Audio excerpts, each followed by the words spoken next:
What up, Fight World? It's your boy Ego, and I'm back with some more boxing. So, get right into it. Thoroughly enjoying myself. I love days like this where there's just non-stop boxing. Just a ton of boxing to soak in. I want to talk about my UK boxing. First, Anthony Joshua, 10 wins, 10 knockouts. He did get the TKO today in 90 seconds, first round. He beat Sprott, and he made it look easy.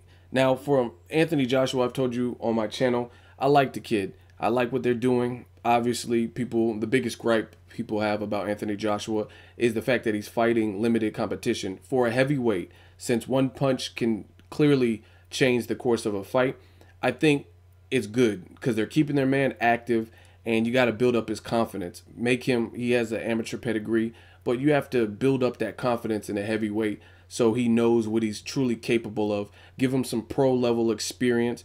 And again, you're not going to just immediately put him in there with the Tyson Fury, a David Price, Deontay Wilder, Bermane Stiverne, Klitschko.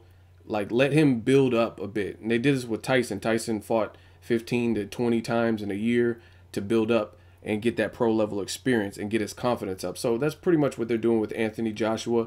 They're putting a lot of money behind him. They see like the talent and the potential, and ultimately, again, since one punch can change the course of a heavyweight fight, especially out of all the divisions in boxing, they want to bring him along. Now, I do want to see him face better and better competition, keep going up. He has 10 fights, 10 wins. Ultimately, doesn't mean that he could beat a Klitschko at this point or anything like that. But again, I like what I'm seeing so far. This man looks vicious. There's a link in the description. If you haven't seen the knockout, I will put that there. He just looks like a tank. He looks like an absolute monster. And ultimately, the biggest test, like I said before, will be how Joshua, his chin holds up, how he looks in late rounds, things of that nature as he goes up in competition. But I really like what I'm seeing. As far as the main event, Tony Bellew and Nathan Cleverly, part 2. It was the grudge match, if you will. First of all, I hate boxing politics. The first fight ended in a majority decision. Both fighters don't really like each other. They had a lot to say leading up to the fight.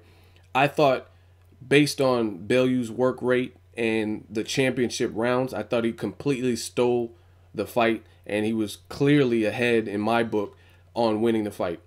The fight was really a fight of halves. So the first half, a little bit dry, not too much, but come maybe the 8th round, 7th, 8th round, I forget exactly off the top of my head, I thought Bellew, he had a good work rate. He had Nathan Cleverly on the ropes, and he wasn't really doing much. He wasn't throwing much.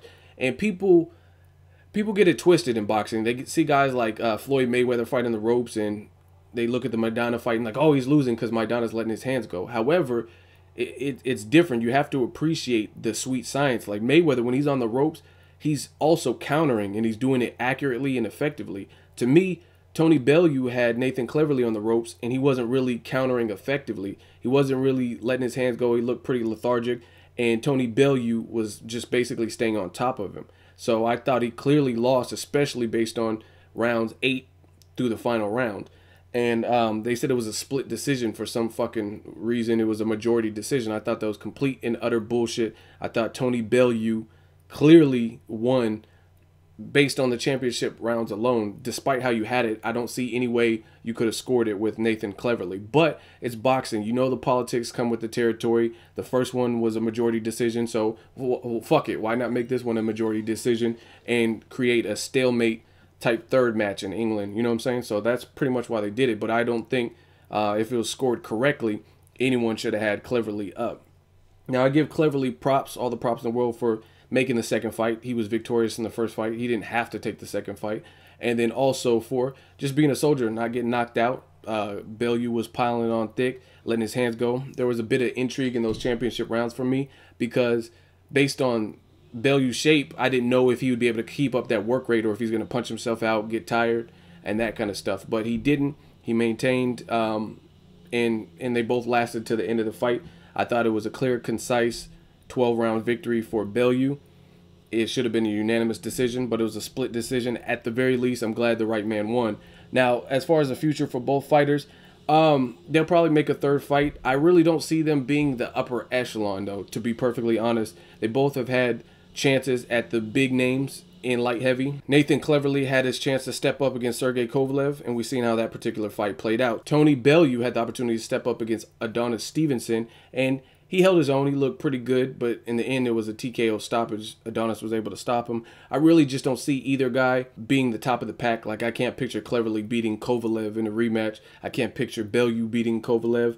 I can't picture Bellew beating Adonis Stevenson in a rematch. That's just my personal opinion. So, good luck to both guys. It was entertaining. I'm looking forward to the Pacquiao fight and that fight card next. I just want to give you guys my thoughts on this UK fight. Both of them.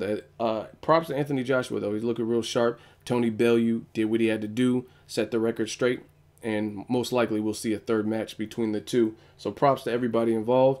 Looking forward to some more boxing. Make sure you like my video as always. Hate, comment, or subscribe. Till next video, it's Ego signing off.